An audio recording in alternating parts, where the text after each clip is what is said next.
चलो भैया, करते हैं कार्रवाई शुरू। आपको बस कहानियां सुननी है और समझना है बहुत अच्छे से। कल हमने पढ़ा था आपके नेशनल इनकम हम कैसे कंप्यूट करते हैं, नेशनल इनकम हमारा क्या है, राइट। कल हमने उसके बारे में देखा था कि जीडीपी क्या होता है। ओके, जीडीपी क्या होता है, जीएनपी क्या होता है, एनएनपी क्या होता है, एनडीपी क्या होता है, नॉमिनल जीडीपी क्या होता है और रियल जीडीपी क्या होता है। आज बाकी जो बचे हुए टॉपिक्स हैं उनको हम कवर करेंगे, ठीक है। और उसके साथ साथ टाइम अगर परमिट करेगा तो आज हम इवन करेगा कोर इंडस्ट्रीज पढ़ेंगे कि हमारी 8 कोर इंडस्ट्रीज कौन सी होती हैं और वो कैसे हमारे ग्रोथ में कंट्रीब्यूट करती हैं। तो कोर इंडस्ट्री एक आपका हो गया, एक आपका हो गया ह्यूमन डेवलपमेंट इंडेक्स। ये थोड़े बहुत ना एक दो स्टैटिक टॉपिक्स भी हम आज कवर करेंगे। उसके बाद कल से फिर हम लोग पढ़ेंगे पैसा के बारे में, मनी मैनेजमेंट पढ़ेंगे या मनी के बारे में सीखने वाले। ओके चलो, तो कल की क्लास में हमने देखा था बेसिक दोस्तों पूरा इकोनॉमिक्स का कि हमारा पैसा कैसे मूव करता है, यहां से वहां कैसे आपका जाता है। देश ने एक साल में जितना पैसा कमाया उसी को हम नेशनल इनकम में कंप्यूट करते हैं, उसी को हम नेशनल इनकम में इंक्लूड करते हैं। ठीक है जी, ओके। तो ये आपका हमारा एक और एक चीज मैंने आपको सिखाई थी, फैक्टर इनकम क्या होता है। जो इनकम आपको जमीन, लेबर, कैपिटल, एंटरप्रेन्योरशिप से होती है उसको हम बोलते हैं factor income. GDP, GNP, NNP और एनडीपी में डिफरेंस क्या था। जीडीपी आपका होता है आपका भारत की सरजमी पर बना हुआ कमाया गया एक एक रुपए भारत की जीडीपी का पार्ट है, ठीक। भारतीय के द्वारा कमाया गया हर एक रुपए जीएनपी का पार्ट। इसमें हम फॉरेनर का पैसा इंक्लूड नहीं करते, चाहे वो भारत में कमाया गया हो या कहीं पर कमाया गया हो।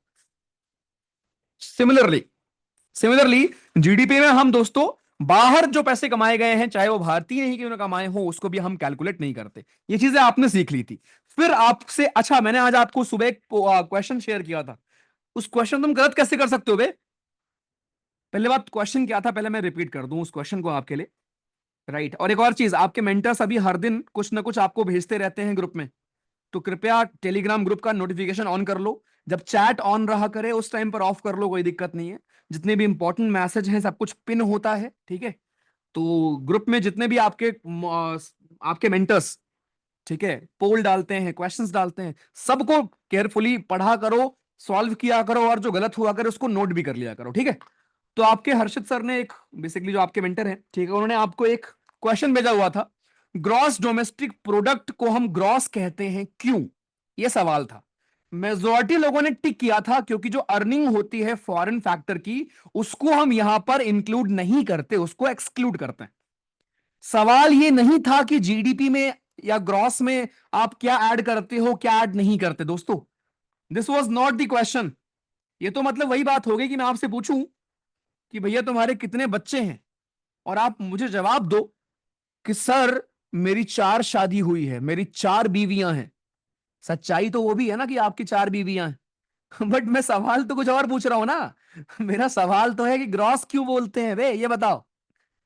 तो बिल्कुल आपका जो थर्ड लाइन लिखी थी कि अर्निंग जो होती है फॉरेन फैक्टर से उसको हम जीडीपी में काउंट नहीं करते, बिल्कुल सही बात है। लेकिन सवाल वो था ही नहीं, सवाल बस ये था कि ग्रॉस वर्ड का मतलब क्या होता है, क्यों हम उसको ग्रॉस बोलते हैं। उसको ग्रॉस आप इसलिए बोलते हो क्योंकि उसमें से आपने डिप्रिशिएशन को माइनस नहीं किया है, समझे। ओके, डिप्रिशिएशन उसमें इंक्लूड रहता है बालक, डिप्रिशिएशन उसी का पार्ट है। डिप्रिशिएशन आप कहां से हटाते थे, नेट वाले से हटाते थे। जो आपका एनडीपी होता था उसमें से आप डिप्रिशिएशन को माइनस करते थे, राइट। जो हमारा एनडीपी था देखो उसमें से आप डिप्रिशिएशन को माइनस करते थे। लेकिन जीडीपी को हम ग्रॉस क्यों बोलते हैं, क्योंकि उसमें डिप्रिशिएशन को माइनस आप नहीं करते थे। अरे जैसे कल मैंने आपको सिखाया था भाई कि मेरी ग्रॉस इनकम आप लोग निकालते हो ना, वो उस इनकम को ग्रॉस क्यों बोला जाएगा, बिकॉज टैक्स वगैरह आपने माइनस नहीं किया होगा, है ना। टैक्स वगैरह सब कुछ उसी में आपका जुड़ा हुआ है, सारे टैक्स आपके दोस्तों उसी में जुड़े हुए हैं। लेकिन जो मेरी नेट नेट इनकम निकलेगी, नेट इनकम को हम नेट क्यों बोलेंगे, बिकॉज वहां पर जितने भी टैक्स वगैरह थे, खर्च था, उसको हमने हटा दिया। ये सेम एग्जाम्पल कल मैंने आपको दिया था, फिर भी यार 60% लोगों ने गलत किया है। अभी समझ में आ गया ये कि गलती आपने कहां की थी।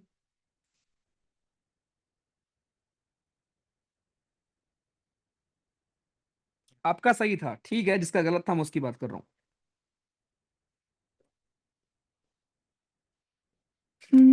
भैया एक बात बताओ, यहां तो मेरे सारे सही हो जाते हैं पर अपने मॉक में 4-5 सही होते हैं। क्योंकि यहां मैं सॉल्व कर रहा हूं ना अखिल, तुम नहीं कर रहे हो। और एक और चीज, हमारे टेस्ट में आपके नंबर थोड़े कम आएंगे, ठीक है, लेकिन रियल पेपर में ज्यादा आएंगे, तो उसकी टेंशन आप मत लो। नॉमिनल और रियल में फर्क नहीं समझ में आया अंशुल जी यार। नॉमिनल भैया मॉनेटरी पॉलिसी मैं पढ़ाऊंगा, अरे भाई इतना भी जोश में नहीं आना था। ठीक है, नहीं कुशल, जो लॉजिक था वही सही था यार सर। नॉमिनल और रियल में डिफरेंस अंशुल, जो मैंने कल आपको समोसा का एग्जांपल दिया था वही था, कि नॉमिनल जीडीपी इज कि करंट प्राइसेस के हिसाब से जो हम जीडीपी निकालते हैं उसको हम बोलते हैं नॉमिनल जीडीपी। और रियल जीडीपी इज कि हम एक बेस ईयर के रिस्पेक्ट में अपनी जीडीपी निकालते हैं, उसको हम बोलते हैं रियल जीडीपी, जो कि रियल नंबर शो करता है। कल का एग्जांपल याद करो, मैं रिपीट कर दे रहा हूं। मान लो आज से 10 साल पहले, राइट, आप समोसा 10 रुपए का बेचते थे 100 रुपए, 100 लोगों को, तो आप 1000 रुपए कमाते थे। लेकिन आज क्योंकि समोसे का रेट बढ़ चुका है, 20 रुपए हो चुका है, और आज आप 80 लोग को ही सर्व करते हो, स्टिल आप ज्यादा पैसा कमा रहे हो, तो क्या इसका मतलब यह हुआ कि जीडीपी बढ़ गई क्या, या आपकी इनकम बढ़ गई क्या? नहीं यार, महंगाई बढ़ गई, खर्च बढ़ गया होगा आपका।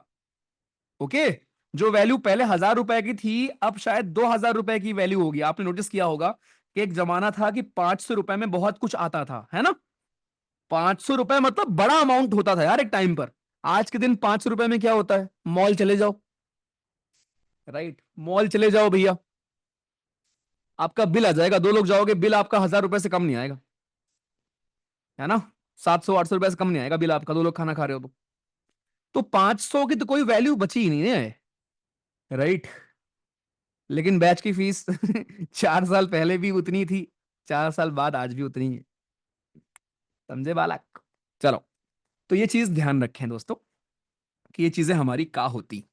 आई, चलो जी, नॉर्मल रेसिडेंट ऑफ इंडिया। अच्छा, अब ये ध्यान रखना कि हमारा जीडीपी में क्या क्या ऐड होता है, क्या क्या ऐड नहीं होता। अच्छा, अब आप इमेजिन करो, राइट भाइयों, आप इमेजिन करिए कि मान लो किचन में आपके खाना बन रहा है,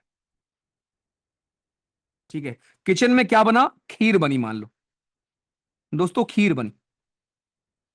ओके, या आप खीर बेच रहे हो फॉर एग्जांपल। तो जब आप खीर बेच रहे हो तो खीर कितने की बेची आपने उसको हम काउंट करेंगे जीडीपी में ना।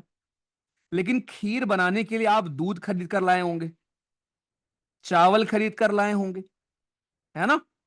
तो चावल जब आपने खरीदा तो वो भी जीडीपी में गया, जब आपने दूध खरीदा होगा वो भी जीडीपी में गया, फिर दोनों को मिक्स करके जब आपने खीर बनाई वो भी जीडीपी में गया।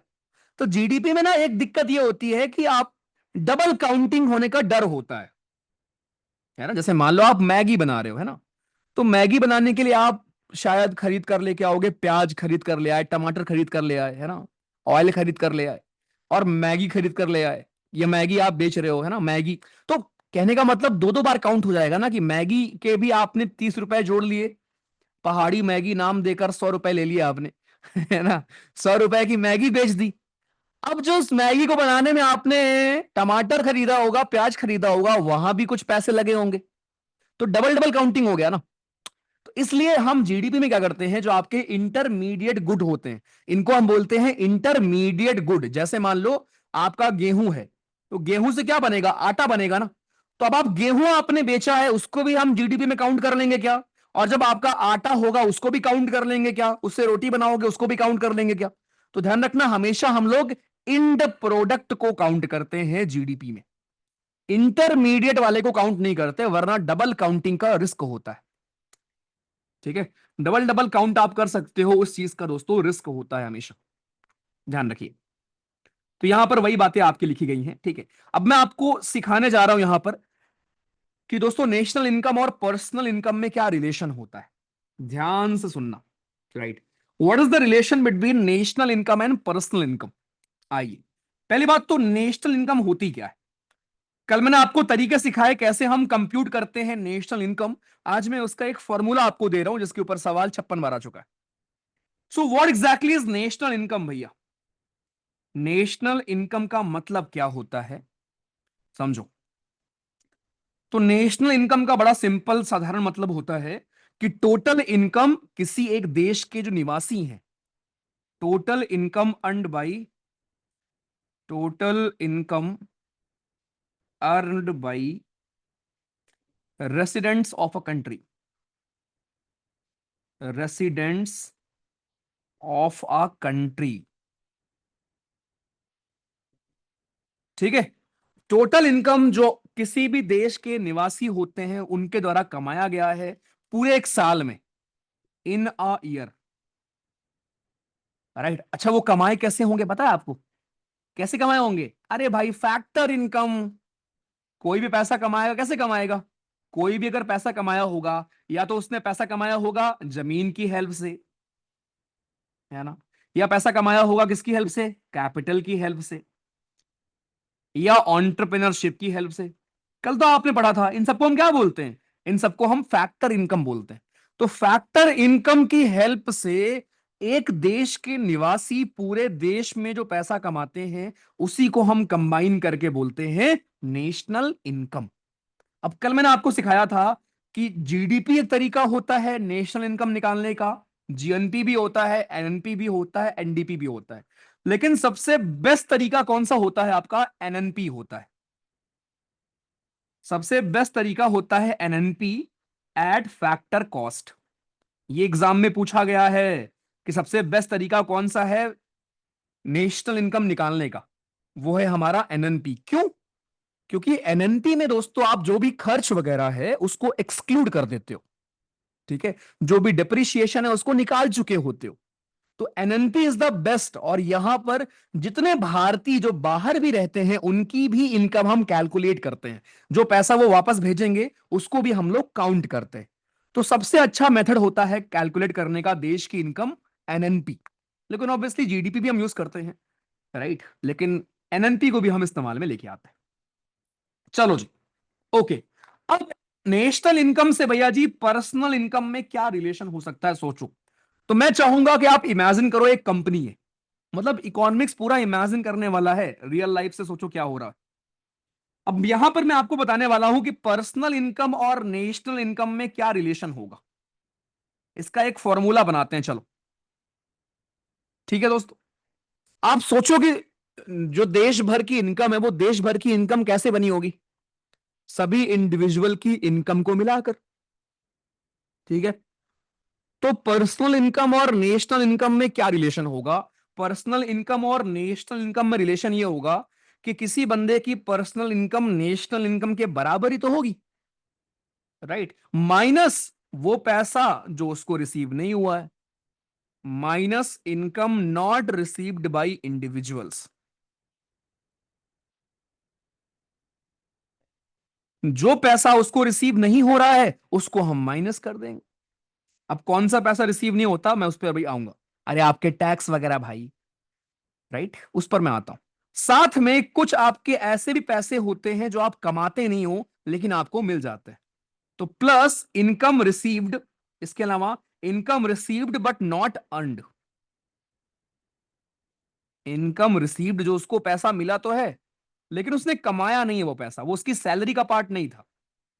अरे जैसे आपको सब्सिडी मिलती है भाइयों, सब्सिडी मिलती है।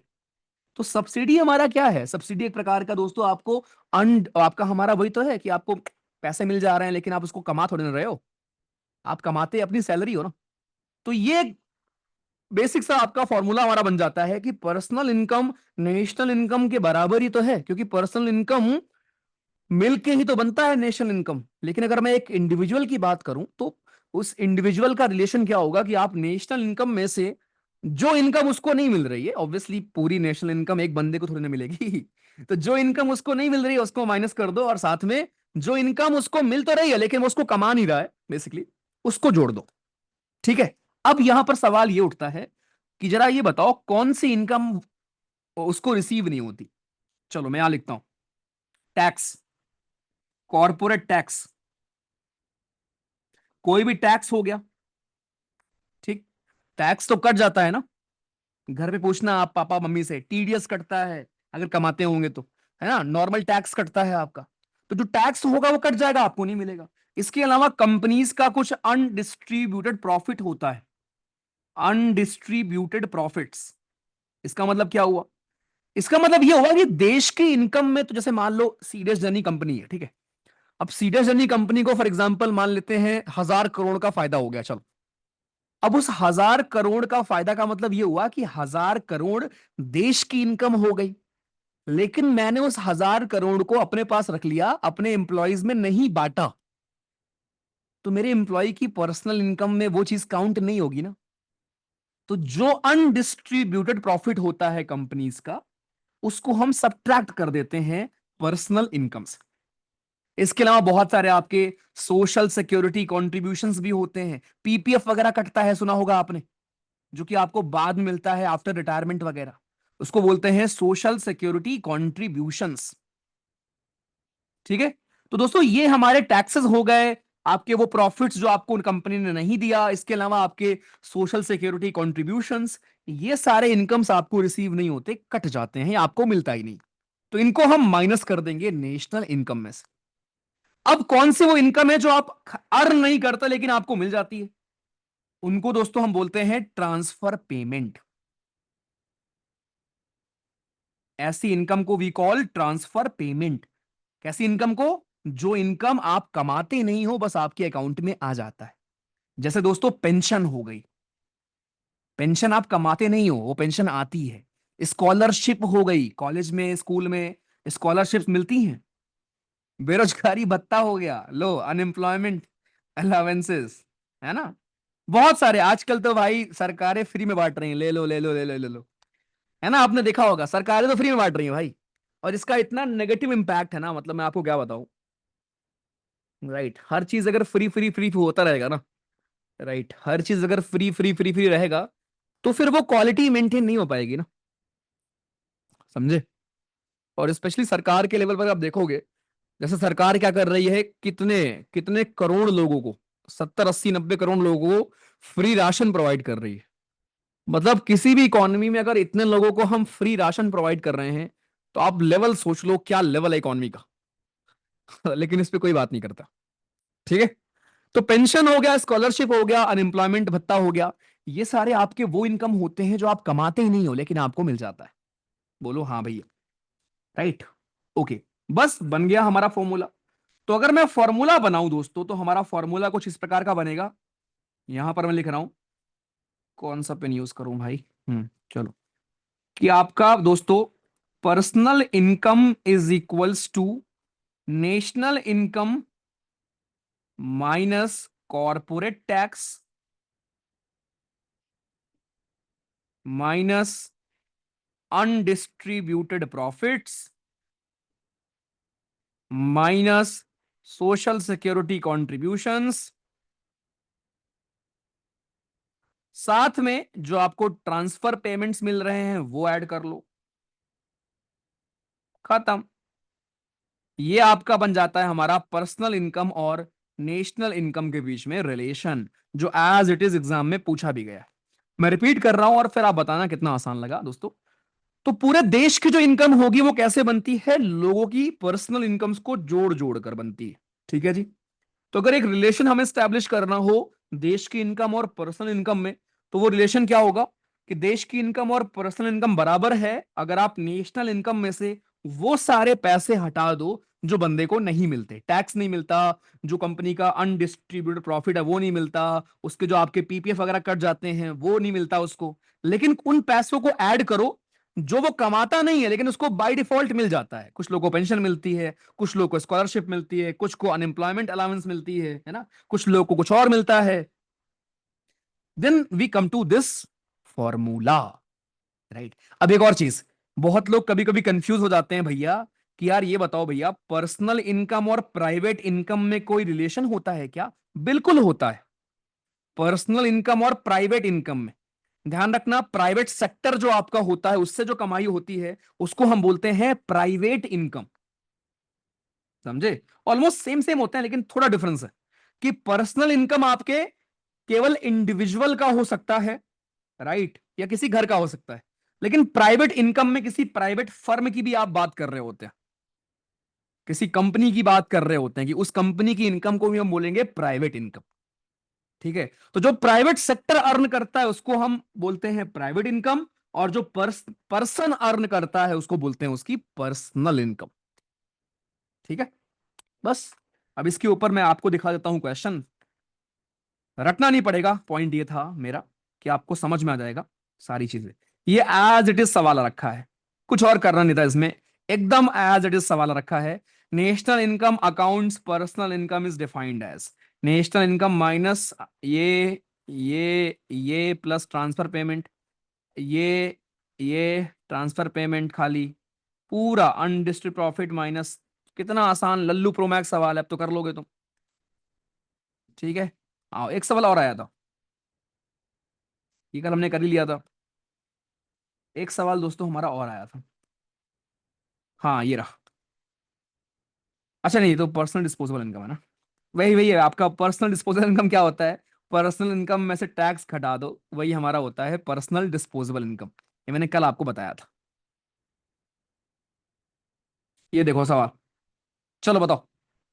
ट्रांसफर पेमेंट में क्या क्या चीजें आती हैं, ये पूछा गया। बताओ दोस्तों, इनमें से ट्रांसफर पेमेंट्स के हमारे कौन कौन से पार्ट हैं? चलो जी बताइए।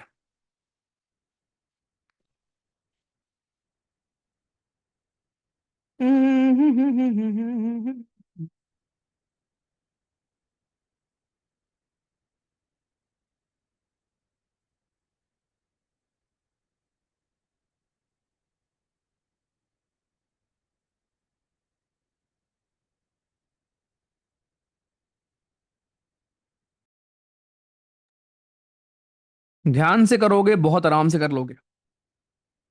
देखो भाई, ट्रांसफर पेमेंट वो पेमेंट होता है, ध्यान रखना, जो आप कमाते नहीं हो लेकिन आपके अकाउंट में आ जाता है, ऐसे याद रखना, ठीक है। तो अनएम्प्लॉयमेंट अलाउंस बिल्कुल टीपी का पार्ट है। सैलरी तो भाई आप कमाते हो ना यार, सेकंड नहीं होगा, जब सेकंड नहीं होगा तो फिर पेंशन, पेंशन खत्म। Answer is one. आसान ऑप्शन भी है, 134 इज आंसर। ठीक है। सोशल सिक्योरिटी पेंशन का मतलब जैसे आपके हमारे हो गए ना, क्या कहते हैं उसको, मतलब बहुत सारे ऐसे पेंशन होते हैं, जैसे एक होता है वो आपका यार विधवा पेंशन, राइट। समाज में वो सिक्योरिटी प्रोवाइड करने के लिए हम देते हैं, विधवा पेंशन भी होता है। ऐसे बहुत सारे हैं। चलो, तो ऐसे क्वेश्चंस भी आपके बहुत आराम से सारे हो जाएंगे, जैसे जैसे आप टॉपिक्स पढ़ते रहोगे तो। ठीक है जी। ओके बालक, वापस आते हैं।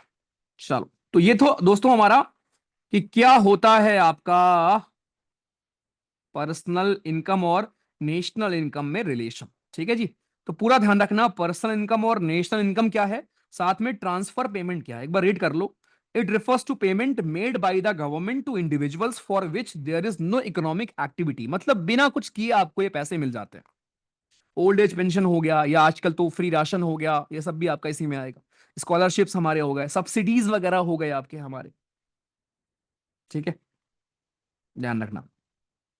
बट वैसे पता है, कुछ सब्सिडीज ऐसी होती हैं जिनको आप नॉर्मली टीपी का पार्ट नहीं मानते, जिन सब्सिडीज का पर्पस ये होता है कि भाई हम थोड़ा सा समानता लाना चाहते हैं, उनको आप नॉर्मली, जैसे मान लो गैस सिलेंडर वाला हो गया है ना, कि गैस सिलेंडर में आपको याद है, आजकल तो बात होती नहीं उतनी, एक जमाना था जब गैस सिलेंडर पर 200-300 रुपए वापस आते थे, है ना। शायद 500-600 का गैस सिलेंडर मिलता था, और उसके बाद उसमें से 150 या 200 रुपए वापस आते थे, मुझे याद है। मैंने कई बार, मम्मी ने भेजा था मुझे कि जाके पता करो आया है नहीं आया। समझे।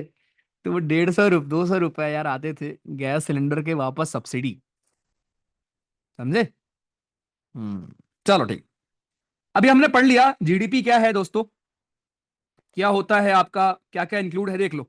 फाइनल गुड्स आपके इंक्लूड होते हैं जीडीपी में, इंटरमीडिएट गुड्स इंक्लूड नहीं होते हैं। बार्टर सिस्टम का मतलब क्या हुआ, हो गया कि भाई गाय के बदले भैंस ले लो, ये वाला सिस्टम इंक्लूड नहीं होता। जो चीजें मार्केट में हैं, जो चीजें ट्रांजैक्शन जिनका होता है, पैसों का लेन देन होता है, वो चीजें पार्ट होती हैं जीडीपी का। बार्टर सिस्टम आपका नहीं होता, कहीं पर चैरिटी कर रहे हो वो सब आपका ऐड नहीं होगा, ब्लैक मनी टीपी, ये सब कुछ आपका, टीपी वगैरह दोस्तों आपका ऐड नहीं होता है, ध्यान रखना। ठीक है, टीपी पर आप टैक्सेस नहीं पे करते हो। ठीक है, आइए। तो ये आपका जीएनपी क्या है देख लो। Honda manufacturers cars in USA but is incorporated in Japan, वो उसके जीएनपी का पार्ट। तो जीएनपी हमारा हो गया, एनडीपी हमारा हो गया, एनएनपी हो गया, सब आपने पढ़ लिया है कल अच्छे से। अब हम आते हैं व्हाट इज पर कैपिटा इनकम, समझ लो यहां पर। दोस्तों पर कैपिटा इनकम एक बहुत ही फैंसी वर्ड है, ठीक है। बहुत लोग कंफ्यूज रहते हैं कि भैया पर कैपिटा इनकम का मतलब क्या होता है। ध्यान से समझना, व्हाट इज पर कैपिटा इनकम। इवन नाम से आप समझ भी गए होंगे, बट दोबारा समझ लीजिए। पर कैपिटा इनकम एक फैंसी तरीका है ये बोलने का कि ऑन एवरेज कितनी इनकम एक इंसान एक साल में देश में रहते हुए कमाता है, खत्म।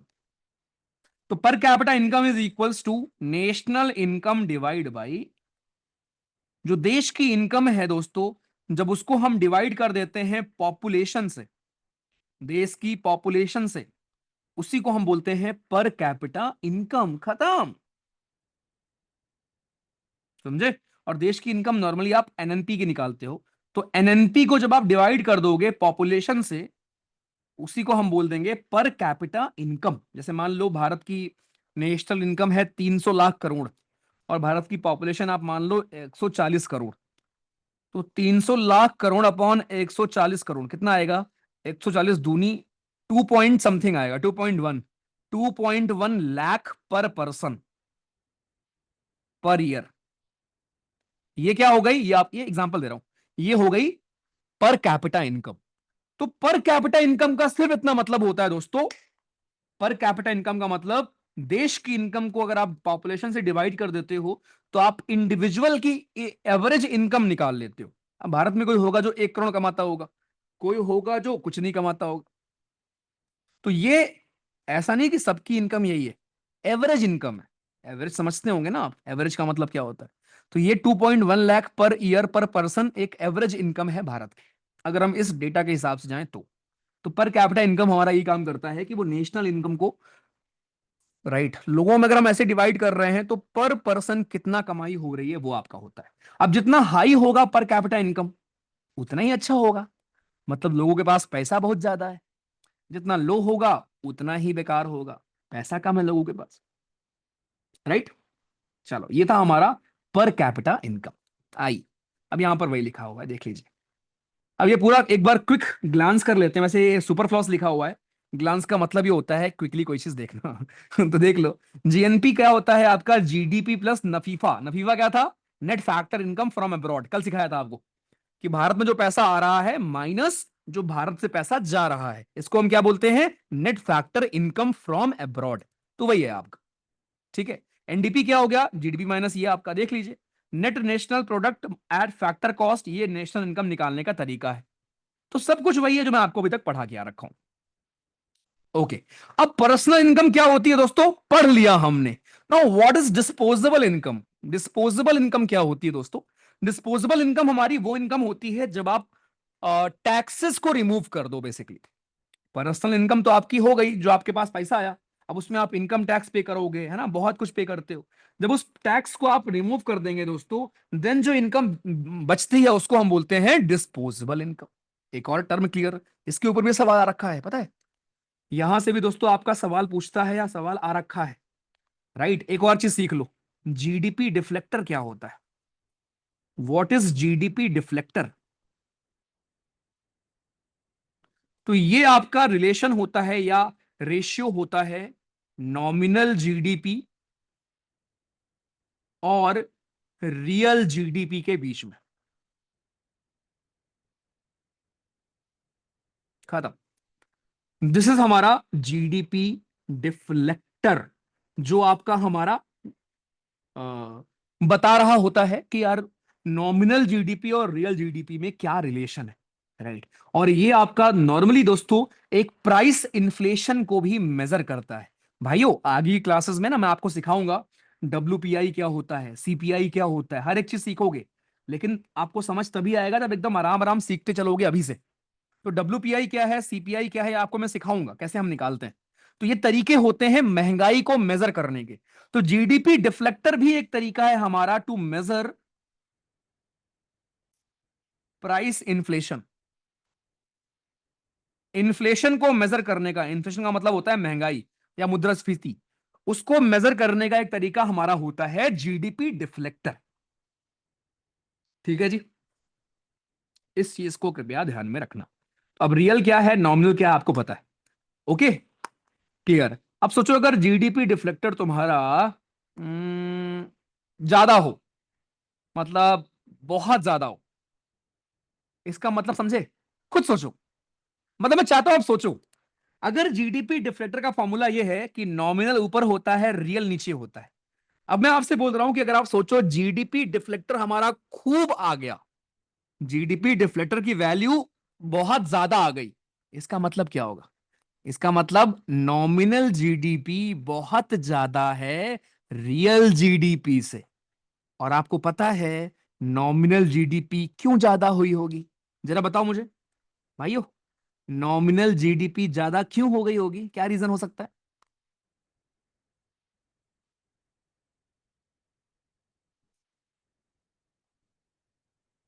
वेरी गुड, शाबाश। महंगाई, good good good good good, simple. तो जीडीपी डिफ्लेक्टर हमें दिखाता है कि क्या महंगाई बढ़ी है, कम हुई है, स्टेबल है, क्या है। समझ गए अब कैसे हेल्प करता है इन्फ्लेशन को मेजर करने में? ठीक है। बाकी जब हम इन्फ्लेशन पढ़ेंगे तो फिर उधर फिर देखेंगे, चलो।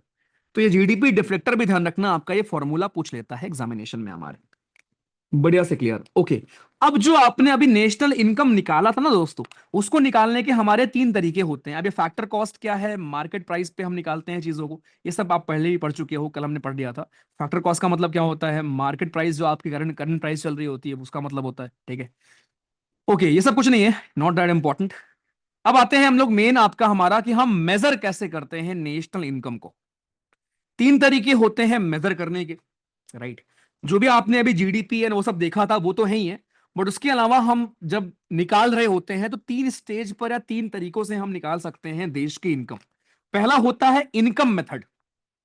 इनकम मेथड का मतलब क्या है? कि किसने कितना कमाया। सोचो, नेशनल इनकम निकालने के तीन तरीके, और कितना आसान है।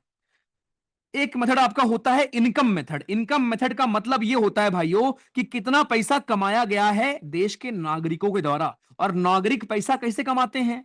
या तो जमीन से कमाएंगे, या लेबर से कमाएंगे, या कैपिटल से कमाएंगे, या फिर ऑन्टरप्रेन्योरशिप से कमाएंगे। मतलब फैक्टर आपके यही सारे हमारे हैं। तो इनकम मेथड में क्या होता है दोस्तों? इनकम मेथड में जब आप नेट इनकम निकालते हो तो आप सभी इंडिविजुअल्स के वो इनकम को ऐड कर लेते हो जो इन्होंने वेजेस से, या रेंट से, या इंटरेस्ट से, या प्रॉफिट से, या नॉर्मल कहीं पर मिसलीनियस, राइट। इन सब तरीकों से कमाए होते हैं, उन सब को आप ऐड कर लेते हो, खत्म। मतलब इनकम मेथड में आप सभी फैक्टर इनकम को काउंट करके निकालते हो, कि सब इंडिविजुअल की फैक्टर इनकम को हम काउंट कर लेते हैं और इसको ऐड कर देते हैं। लेकिन ध्यान रखना, इसमें से आप माइनस कर देते हो ट्रांसफर पेमेंट को। टीपी को आप माइनस कर दोगे, क्यों? क्योंकि वो आपकी इनकम थोड़ी ना है, उस पर टैक्स थोड़ी ना दोगे आप।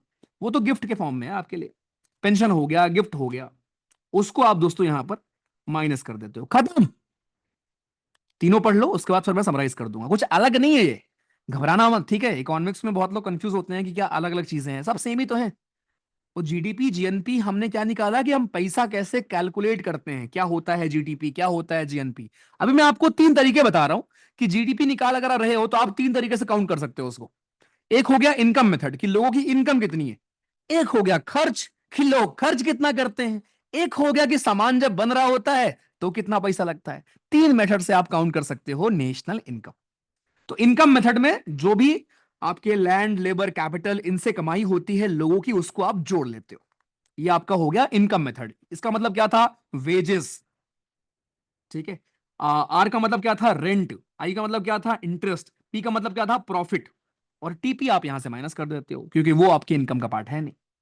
आ जाओ, दूसरा मेथड हमारा प्रोडक्ट मेथड या आउटपुट मेथड, दोनों इसको हम बोलते हैं।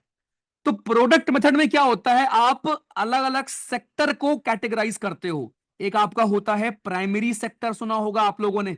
एक हमारा होता है सेकेंडरी सेक्टर, और एक हमारा होता है टर्शरी सेक्टर, ठीक है। प्राइमरी सेक्टर में दोस्तों क्या आता है? प्राइमरी सेक्टर में आपका आता है हमारा खेती, एग्रीकल्चर और माइनिंग। एग्रीकल्चर हो गया, माइनिंग हो गया। सेकेंडरी में क्या आता है? मैन्युफैक्चरिंग हो गया हमारा, मैन्युफैक्चरिंग। और टर्शरी में होता है सर्विस सेक्टर, आईटी सेक्टर हो गया, सर्विस सेक्टर हो गया, बैंक हो गया आपका। ओके। तो दोस्तों प्रोडक्ट मेथड में हम लोग क्या करते हैं, अपनी इकोनॉमी को तीन हिस्सों में डिवाइड कर लेते हैं और फिर हम देखते हैं कि अच्छा यार कितना आउटपुट तीनों इकोनॉमी से या तीनों हमारे सेक्टर से आ रहा है, बस खत्म। और बस ध्यान रखना यहां पर हम क्या करते हैं, यहां पर हम जो इंटरमीडिएट गुड्स होते हैं उनके कंजम्पशन को माइनस कर देते हैं। अभी नीचे दिखाऊंगा मैं आपको, परेशान मत हो। ओके, जैसे मान लो 20 लाख करोड़ का हुआ टोटल वैल्यू गुड्स का, और इंटरमीडिएट गुड्स की वैल्यू है 7 लाख करोड़। तो total GDP at product method कितना आएगा हमारा, 13 लाख करोड़ आएगा। बस एम बस दोस्त ये है कि जब आप इनकम मेथड से काउंट करते हो देश की इनकम, तो आप लोगों की इनकम पर फोकस करते हो कि लोगों ने कितना पैसा कमाया अलग अलग जगह से। जब आप प्रोडक्ट मेथड पर फोकस करते हो देन आप अपनी इकोनॉमी को तीन हिस्सों में डिवाइड करते हो, primary sector, secondary sector, tertiary sector, and then उधर से कमाई क्या हुई है उसको आप चेक करते हो, उसको आप ऐड करते हो। तीसरा आता है एक्सपेंडिचर मेथड, जिसका बस फॉर्मूला हमारे लिए इंपॉर्टेंट होता है। ये फॉर्मूला पूछा है कई बार एग्जाम में। तो इसका फॉर्मूला होता है national income is equals to C plus I plus G plus X minus M. अब भैया ये सब कहा लिख दिए, कुछ समझ नहीं आया। देखो, सी का मतलब होता है आपकी जो भी आपका कंजम्पशन है बेसिकली। आई का मतलब होता है जो भी आपका इन्वेस्टमेंट है। जी का मतलब होता है जो भी आप गुड्स और सर्विस पर स्पेंड कर रहे हो। और एक्स माइनस एम, एक्स आपका होता है एक्सपोर्ट, एम होता है इंपोर्ट। अभी मैं आपको नीचे दिखा दूं। चलो जी अब देखते हैं इनके बारे में एक बार फिर से। तो पहला मेथड था आपका प्रोडक्ट मेथड, जहां पर क्या बोला गया, अंडर दिस मेथड, बस रिवाइज कर लो, इस मेथड के तहत जीडीपी को हम कैलकुलेट करते हैं मार्केट प्राइस पर। और यहां पर हमने क्या किया है कि आपके तीन सेक्टर में डिवाइड कर लिया। ठीक है जी, तीन सेक्टर में डिवाइड कर लिया है, खत्म कहानी। बस यही पूछेगा एग्जाम में कि किस तरीके के मेथड में हम इकोनॉमी को तीन सेक्टर में डिवाइड करके कैलकुलेट करते हैं जीडीपी। वो है आपका प्रोडक्ट मेथड, जहां पे हमने तीन सेक्टर में डिवाइड कर लिया। ठीक, ओके। अब ध्यान रखना, कोई भी सामान आप खरीदते हो दोस्तों, ठीक है, तो यहां पर आप जो इंटरमीडिएट लेवल होता है उसको काउंट नहीं करते जीडीपी में। सिंपल सी बात है यार, क्योंकि डबल काउंटिंग हो जाएगी ना। ओके, अगर आप मिठाई बेचने का जितना आपकी कमाई हो रही है उसको जीडीपी में काउंट कर रहे हो, देन उस मिठाई को बनाने में जो दूध यूज हुआ है, राइट, उठ उस मिठाई को बनाने में जो दूध यूज हुआ है उसको काउंट मत करो ना, वरना डबल काउंटिंग हो जाएगी ना बालक। समझे क्या, खत्म। बस इतना ध्यान रखो कि प्रोडक्ट मेथड में हम क्या करते हैं। आओ इनकम मेथड में क्या करेंगे, जो भैया तुम्हारा जमीन, लेबर, कैपिटल, एंटरप्राइज, इनसे जो भी आपका पैसा बनता है, खत्म। यानी फैक्टर पेमेंट से जो भी आप पैसा कमाते हो, वेजेस हो गए, इंटरेस्ट हो गया, रेंट हो गया, प्रॉफिट हो गया, इससे जो आप पैसा कमाते हो इसको हम जोड़ते हैं इनकम मेथड में। यहां टीपी को माइनस कर देते हैं, ध्यान रखना, ट्रांसफर पेमेंट इसका पार्ट नहीं होता, खत्म। तीसरा आता है एक्सपेंडिचर मेथड, जहां पर दोस्तों हमारा एक फॉर्मूला होता है, ये थोड़ा सा ट्रिकी है बस, लेकिन इसका फॉर्मूला याद रखना, राइट, कि यहां पर हम लोग दोस्तों क्या करते हैं, यहां पर हम लोग एस्टिमेट करते हैं जीडीपी को, जितना खर्च होता है बेसिकली उस खर्च को जोड़कर हम एक्सपेंडिचर मेथड निकालते हैं। ठीक, तो ये लिख लो, यहां पर नीचे लिखा होगा, सी का मतलब क्या है, आई का मतलब क्या है, जी का मतलब क्या है, और आपके हमारे एक्स का मतलब होता है एक्सपोर्ट, कि एक्सपोर्ट कितना कर रहे हो, और एम का मतलब होता है इंपोर्ट। ठीक, let me summarise this for you, क्योंकि कुछ लोग शॉक हो गए होंगे भैया क्या पढ़ लिया। एकदम बस मेरी बात सुनो अगले 2 मिनट तक, भाइयों मेरी बात सुनो 2 मिनट तक और फिर बताना क्या मजा आया क्या।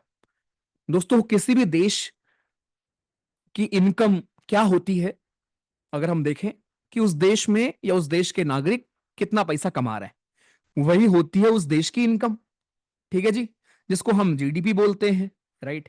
अब ये तो ग्रॉस इनकम हो गई कि भैया पूरी कमाई कितनी हो रही है, लेकिन यार कमाने के बाद खर्च भी तो होता है ना।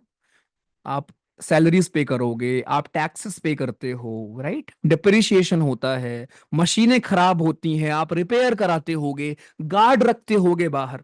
तो इन सभी खर्च को अगर हम निकाल देंगे तो उसको हम बोलते हैं एनडीपी या एनएनपी। डिफरेंस आपको अच्छे से क्लियर, ये हो गया क्या कि पैसा कैसे काउंट होता है।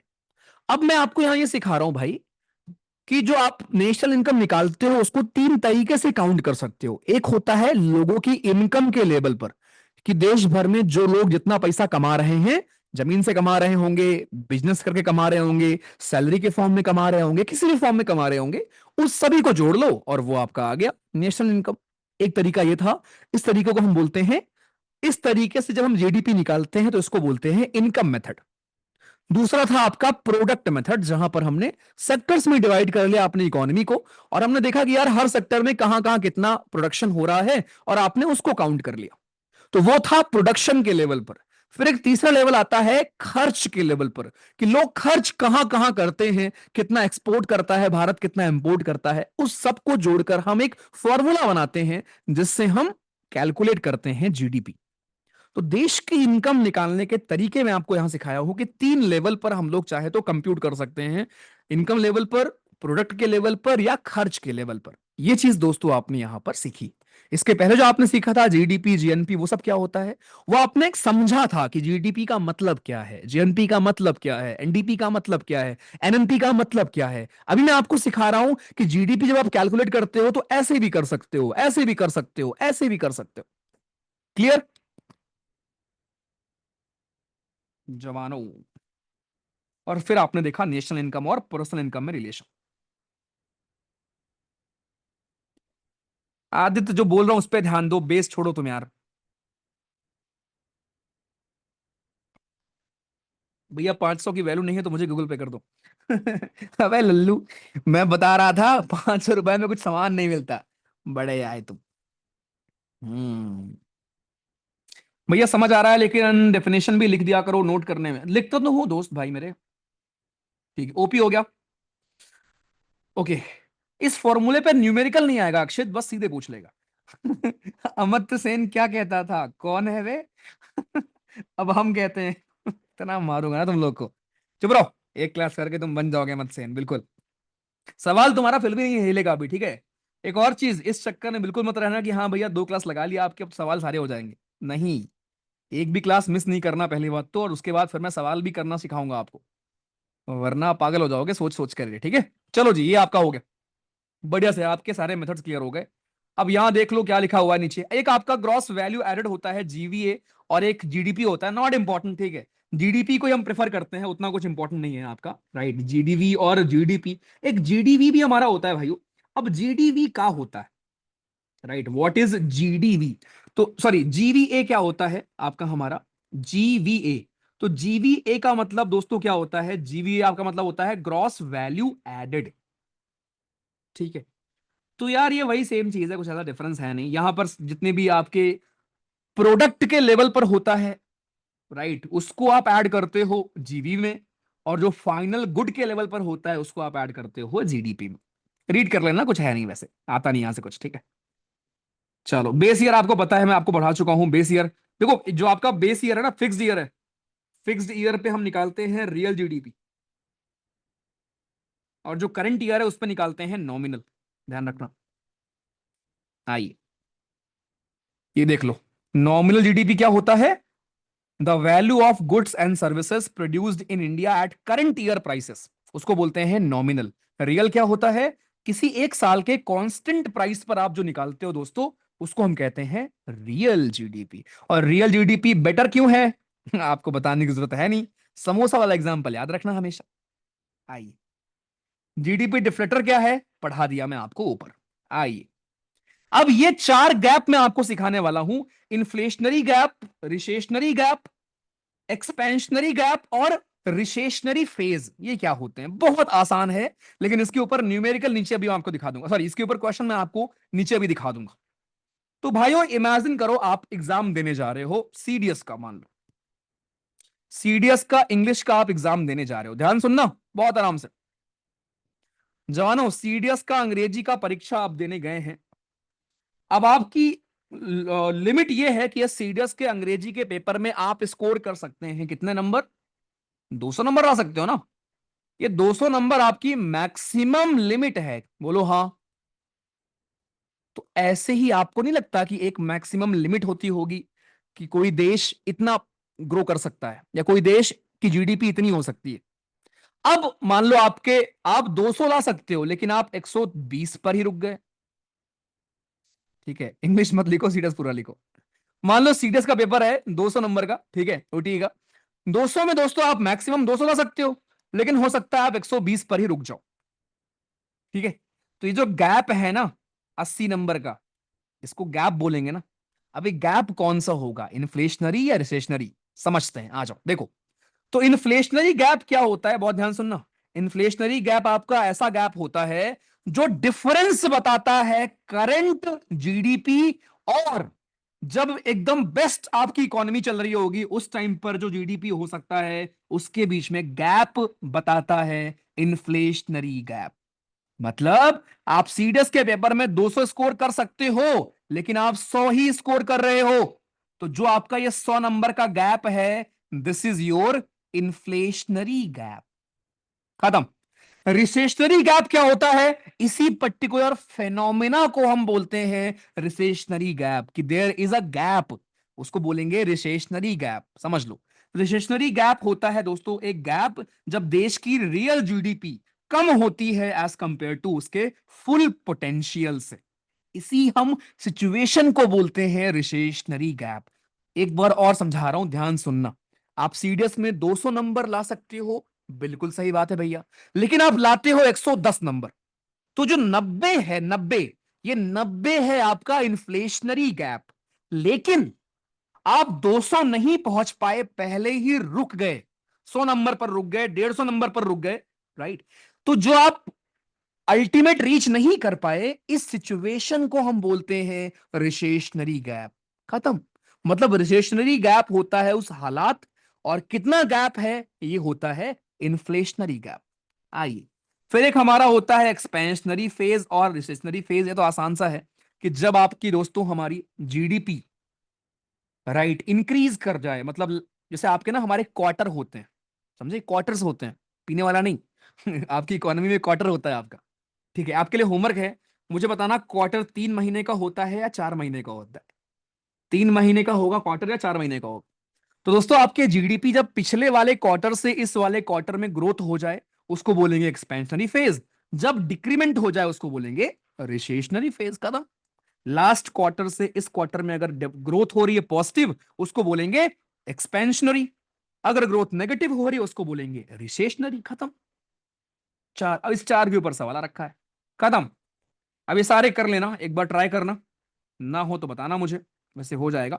ठीक है, ये बेस ईयर पूछा गया था कितनी बार, अब बेस ईयर आपका चेंज भी हो रहा है वैसे। ठीक है, ये सब आराम से हो जाएगा। रियल जीडीपी हम कैसे करते हैं कैलकुलेट, क्या डिफरेंट ईयर्स पर करते हैं, कॉमन प्राइस पर? हाँ भैया। नॉमिनल को क्या हम कांस्टेंट प्राइस पर करते हैं क्या?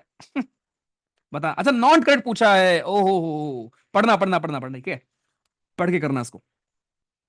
और ये आंसर जरूरी नहीं कि सही लिखे हों। ये ऐसे लिखे हुए हैं, ठीक है, ध्यान रखना। सिचुएशन जब equilibrium level of real GDP fall short of potential GDP, उस कंडीशन को, उस सिचुएशन को क्या बोलेंगे, रिसेशनरी गैप। लेकिन जितना गैप है उसको बोलेंगे इन्फ्लेशनरी गैप। ये देखो, जो अमाउंट है उसको बोलेंगे इन्फ्लेशनरी गैप। तो इन्फ्लेशनरी गैप और रिसेशनरी गैप दोनों ध्यान रखिएगा। चलो, तो दोस्तों आपका नेशनल इनकम समाप्त होता है, बता दो। मस्त क्लियर है सर? फिर मैं आपको कोर इंडस्ट्रीज पर लेके चलूंगा, क्वेश्चंस दिखाऊंगा। मैं छुट्टी नहीं हुई है, मारूंगा ना छुट्टी। छुट्टी छुट्टी मत किया करो बालक, छुट्टी का करोगे प्रभु? आप ये बताओ, मस्त क्लियर हुआ है कि नहीं? छुट्टी छोड़ो, मस्त क्लियर हो गया। चलो ठीक है, ओपी हो गया इन द चैट, मजा आ गया सर। एडम स्मिथ क्या कहता था? साइंस वाले भी लाइक, साइंस वाले भी एक्सपर्ट हो गए भाई, कुछ नहीं है। ठीक है, जमीन सेल की बात नहीं कर रहे हो हम, जमीन से जो आप जो रेंट कमाते हो उसकी बात कर रहे हैं हम। ठीक है, आपने जो एफकैट के मॉक दिए उनमें गुड स्कोर क्या है? Good score is 160 plus is good score. हाँ, स्लाइड्स इनफ है बिल्कुल, लेकिन रिवाइज करो, ठीक है। चलो, अब एक मैं आपको एक टॉपिक पढ़ाऊंगा, कोर इंडस्ट्री, यहीं पर है, इसी में है, क्या हम लोगों में पढ़ा देता हूँ, एक सेकंड, एक दूसरी स्लाइड ले लेता हूँ। एक मिनट देना मुझे, लास्ट में था शायद ना, लास्ट में रखा था शायद, ये रहा, कोर इंडस्ट्री। राइट। तो जवानों, कोर इंडस्ट्री के ऊपर भी आपके सवाल आते हैं। राइट। भारत में आपको जान के हैरानी नहीं होनी चाहिए कि 8 हमारे कोर इंडस्ट्री हैं। चलो यही बढ़ा देता हूं, फिर बाकी कल पढ़ेंगे हम लोग, ठीक है। ये क्वेश्चंस करना नहीं होंगे कल, मैं आपको स्टार्टिंग में करा दूंगा, ठीक है, लेकिन करना पहले आप। तो भाइयों, कोर इंडस्ट्रीज हमारी क्या है, ध्यान से सुनिएगा सभी भाई और बंधु। बस ये लास्ट टॉपिक है आज का, ठीक है। What are core industries. Right. और एक और चीज, मैं आपके मेंटर को बोल दूंगा कि वो आपके नेशनल इनकम के ऊपर कुछ क्वेश्चंस भी आपको भेज देंगे, ठीक है। करना, उस पर कुछ गलतियां भी आप करोगे, गलती करोगे सीखोगे, कोई दिक्कत नहीं, ठीक है। और कल हम लोग मनी पढ़ेंगे भाइयों, मनी मत स्किप करना कुछ भी हो जाए। तो भाइयों, आपके ये हमारे 8 कोर इंडस्ट्री हैं। अब ये कोर इंडस्ट्री का मतलब क्या होता है, नाम से आप समझ गए होंगे, core industry. What is core industry भैया, कोर इंडस्ट्री का मतलब कोर इंडस्ट्री। राइट। तो कोर इंडस्ट्रीज का मतलब हमारा क्या है कि भारत में कुछ ऐसी इंडस्ट्रीज हैं जिनके परफॉर्मेंस से हम, जो आपके की सेक्टर हैं इकोनॉमी के। कोर इंडस्ट्री का मतलब क्या है पहले वो समझते हैं। कोर इंडस्ट्री का मतलब जवानों ये है, ठीक है, कि ये आपके की सेक्टर होते हैं इकोनॉमी के। दे आर की सेक्टर्स ऑफ द इकोनॉमी। ये आपके फाउंडेशन है for industrial growth, foundation of industrial growth. इसका मतलब ये हुआ कि अगर ये इंडस्ट्रीज अच्छा कर रही है ना, दैट शोज कि यार देश अच्छा कर रहा है, देश की इकोनॉमी अच्छा कर रहा है, ठीक है। देश की इकोनॉमी अच्छा कर रही है, इसका मतलब ये हो। अब इसको याद कैसे करें भाइयों। अच्छा, पहले बात तो ये इंपॉर्टेंट क्यों है, ये इंपॉर्टेंट इसलिए है बिकॉज ऑलमोस्ट 40% जो देश का आपका हमारा वेटेज है इंडस्ट्रियल प्रोडक्शन का, 40% जो इंडस्ट्रियल प्रोडक्शन होता है भारत में, वो आपके इन्हीं इंडस्ट्रीज से आता है। सोचो, ठीक है। आई, अब जो आपसे एग्जाम में पूछेगा वो तो मैं आपको अभी लिख दूंगा नीचे, लेकिन पहले एक चीज ध्यान रखिए कि आपके हमारे 8 कोर इंडस्ट्री हैं कौन, और इसको याद हम कैसे करेंगे भैया। तो याद करने का मैं आपको ट्रिक सिखाता हूं। एक ट्रिक है आपका, CCI NFR स्टील। CCI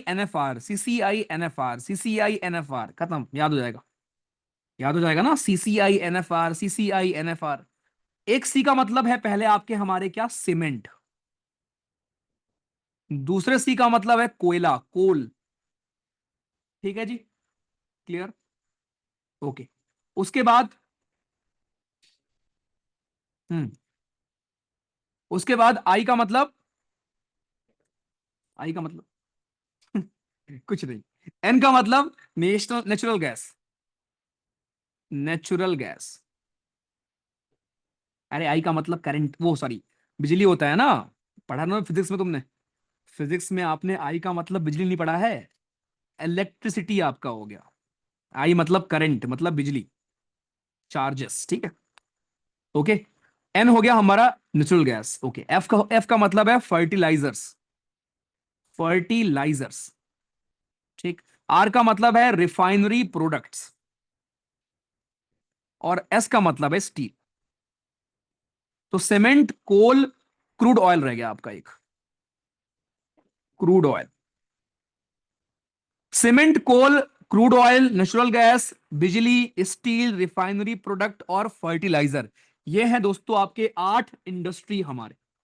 अब एग्जाम में सवाल ई शायद ना आए, एग्जाम में सवाल क्या आएगा कि जरा मुझे बताओ टॉप 4 कौन है आपके, मतलब किसका मैक्सिमम वेटेज है दोस्तों।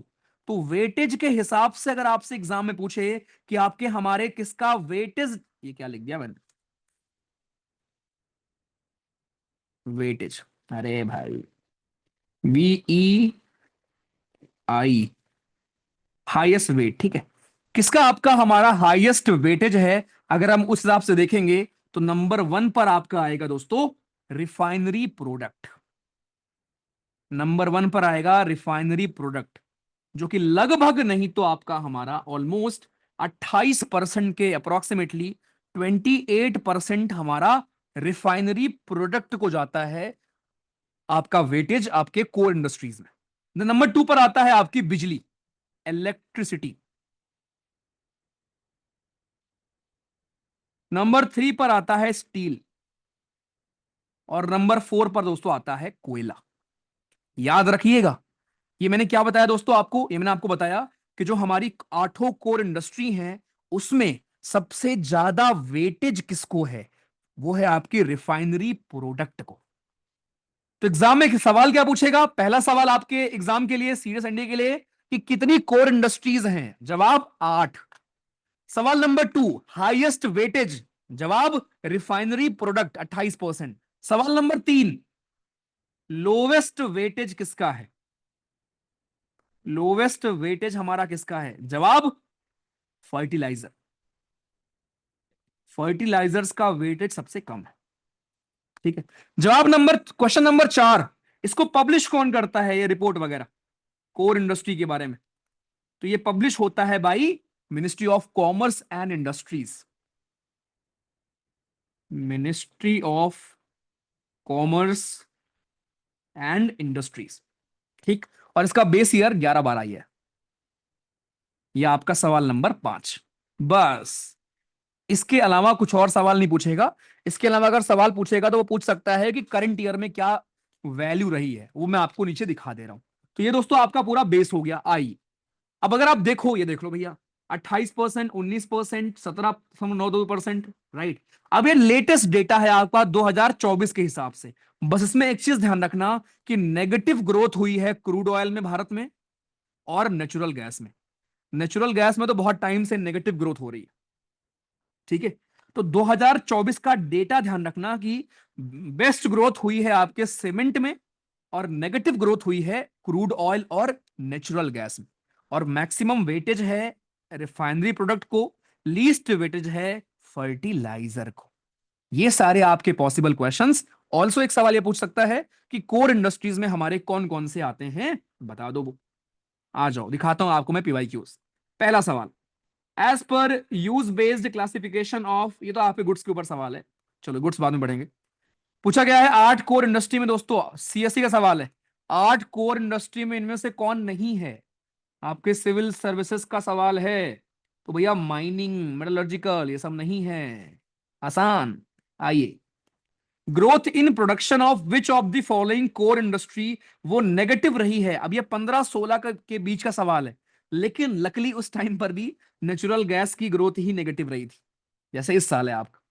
एक और सवाल, सीडीएस 2020 का सवाल, department for promotion of industry and internal trade ने रिवाइज किया है बेस ईयर 8 कोर इंडस्ट्री का। पूछा गया है इनमें से कौन सी कोर इंडस्ट्री नहीं है, कोयला, refinery, rubber, rubber rubber rubber, खत्म।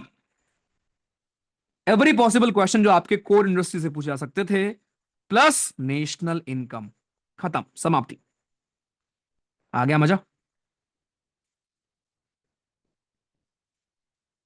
फू।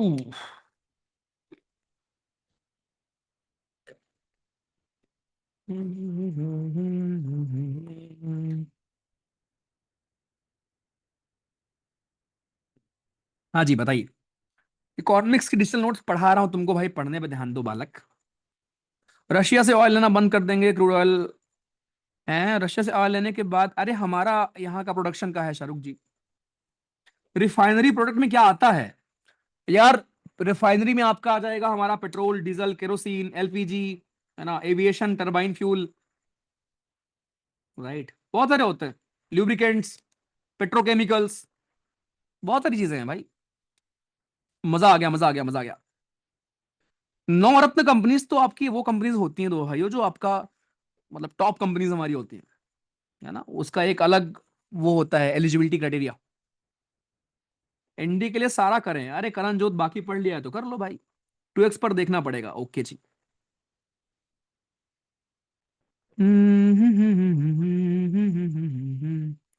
चलो मजा आ गया, कुछ डाउट हो तो डाउट वाले में भेज भी देना भाई। सोशल सिक्योरिटी कंट्रीब्यूशन को किसमें, हाँ हाँ, FIR मतलब,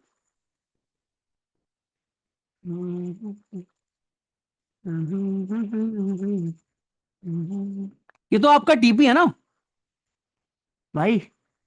और इनकम में अगर आप देखोगे तो जो आपके इनकम के कॉन्टेक्स्ट में हमने पढ़ा था, सिक्योरिटी कॉन्ट्रीब्यूशंस, वो आपके पीपीएफ वगैरह होते हैं। पीपीएफ हो गया आपका, राइट, उसको तो माइनस करोगे ना। चलो ठीक है, दिल गार्डन गार्डन हो गया। चलो भाई, कल हम पढ़ेंगे मनी के बारे में। और आपका जो रीजनिंग वाला है कि रीजनिंग की क्लास कर लेते हैं, वो मैं पोल डालता हूँ। और अगर ठीक ठाक लोगों ने बोला कर लेते हैं तो कर लेंगे भाई, वो भी स्लाइड डन करके कर लेंगे। Bye bye.